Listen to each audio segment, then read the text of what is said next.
එම සොයුරාටත් බෙහෙවින්ම ස්තුතියි.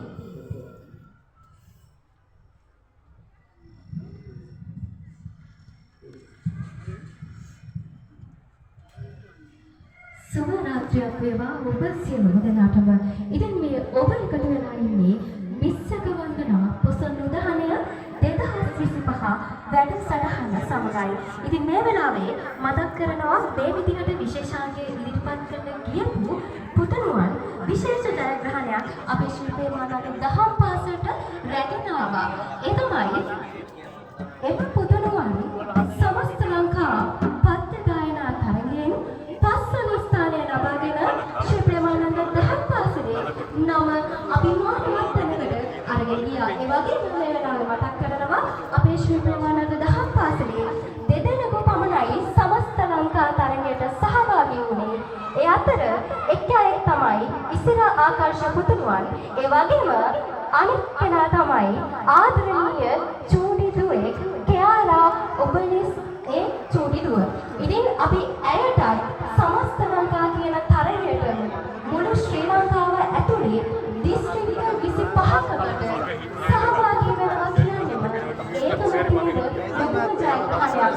ඉතින් ඇයටත් ඒ වගේම එම පුතණුවන්ට අපි කාලිනිය නායක ඔවුන්ගේ ජීවිතය ශක්තිය දෙහිමේ වාසනාව ලැබේවා කියලා.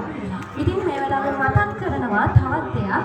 ඔබ දන්නවා විසින වන්දනා පොසොන් උදහණය වැඩසටහන මේ විදිහට පවත්වන්නේ තෙවැනි අනිවාර්යට. ඉතින් මේ තෙවනි දවසේ පවත්වන විස්සක වන්දනා වන්දනා ගිය වරට වඩා පොට්ටිකක් කරන් දුන්නා ඒක කියවුවා. පොට්ටිකක් කරන් දුන්නා කියවුවා.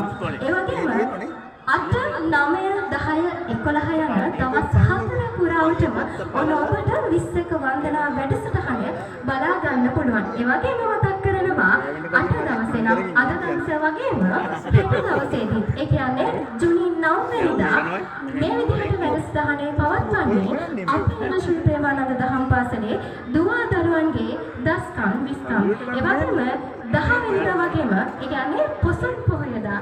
ඉතින් ඔබ ආදරණීයව ආසාවෙන් බලන් ඉන්න දවසක්. ඉතින් එදිනත් විශේෂිත වැඩසටහනක් ක්‍රියාත්මක වෙනවා.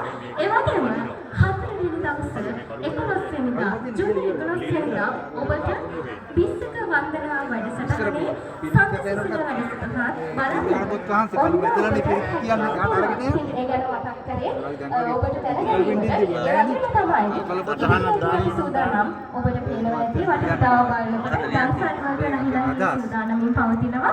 ඉතින් දන්සල් වල කටයුතු අපි අලු පරපුරට මේ ඒ ආරංචි මාර්ග පවසන්න සූදානම්. ඒ නිසා ආරම්භයේ විතරක් නෙමෙයි අවසානයේ වෙනකම්ම අපිත් එක්ක රැඳී ඉන්න